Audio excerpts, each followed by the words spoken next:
Bobo ko din pala ako nagka-record. Bobo. Ah! Oh no.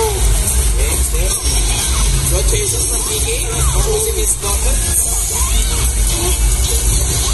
Matthew on the ropes. Oh, but is he gonna be big? I think this oh my God, that was enough. Oh my God, from that big soul.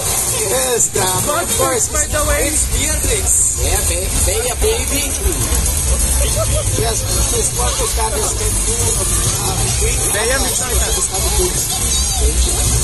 habang may buhay, may pag-asa. Tama. Nice apology from PK. Oh, oh my God, what an overhead. In this part of the game, by the way, yung mga healing and work. Mas matagal na yung recovery and then cover it safe, of course. As it should be. Kasi sa previous patch yun. Oo, maraming abuso yung BB. Pati karakter ko, abuso yung BB.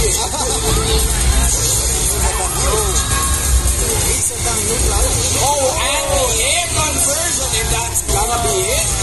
He's gonna pay for that. That's the escape. Hindi masakit. Nag-aantay ka. Nakukumpo ka eh. Oy, change character back to PK switching to 6-foot from Ania. Another very humongous normals. So let's see. In this matchup, sino sa tingin mo yan? Comes to normals. Definitely si Beatrix. Pero mabilis kasi pumasok sa Beatrix. And whenever she's at her place or at her team, lamang na lamang siya.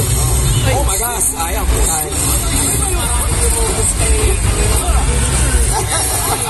Tama ka naman. Humongous na ngayon kanina. Humongous hitbox. From hits to swords. Humongous. Look at that cover. Oh my gosh, Matthew on a roll. Oh, spend. No more hits. Oh, no interruption from PK. Oh, body boys. That is indeed the bottom. Yes, indeed. Look at that. Matthew is now on match point. Oh,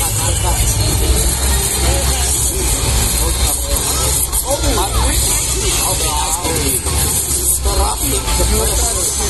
Good break there from Matthew.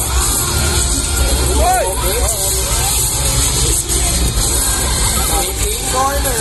Oh, the quick punisher from PK. Oh, got him with the second hit. Doctor.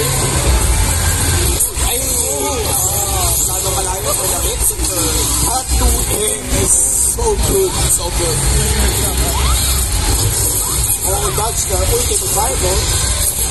Out of the road. Long overhead. Last one at the firm. Wow. From a single corner. From a single confirm. Look at that. Tagala sa boy. So he's not looking good for PK. He's trying to do something here. And that's you on a roll. He is now advancing for the grand finals. Losers finals. So it's going to be PHH losers finals. PK